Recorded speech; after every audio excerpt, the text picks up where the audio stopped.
சமஸ்கிருத மொழிங்கிறது வந்து தமிழர்களுக்கு சொந்தம், தமிழ்நாட்டுக்கு சொந்தம். இது சிவபெருமானால் உருவாக்கப்பட்ட ஒரு மொழி. சிவன் வந்து தென்னாடுடைய சிவன் தான், அதுல மாற்றமே இல்லை. எப்படி தமிழ்ல நான் எப்படி பெருமையா என் மொழி அது எனக்கு ஒரு பெருமைன்னு நான் நினைக்கிறேன், அதே மாதிரிதான் சமஸ்கிருதம். அது நாம வந்து விட்டுட்டோமோ இந்த அரசியல் மற்றும் அறியாமையால் அதை நாம இழந்து நிக்கிறோமோ அப்படிங்கிறது ஒண்ணு. இன்னொன்னு, இப்போ சமஸ்கிருதம் வந்து பார்ப்பனர் சமூகத்துக்கு உரியது.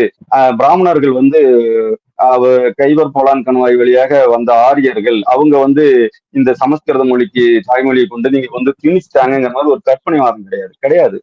சங்க இலக்கியத்துல அதிக பாடல்கள் பாடி, அப்ப அவருடைய பாடல்கள் கிடைக்குது. கபிலருங்கிற ஒரு புலவர் உங்களுக்கு தெரியும், அவர் வந்து ஒரு அந்தனர் புலவர்.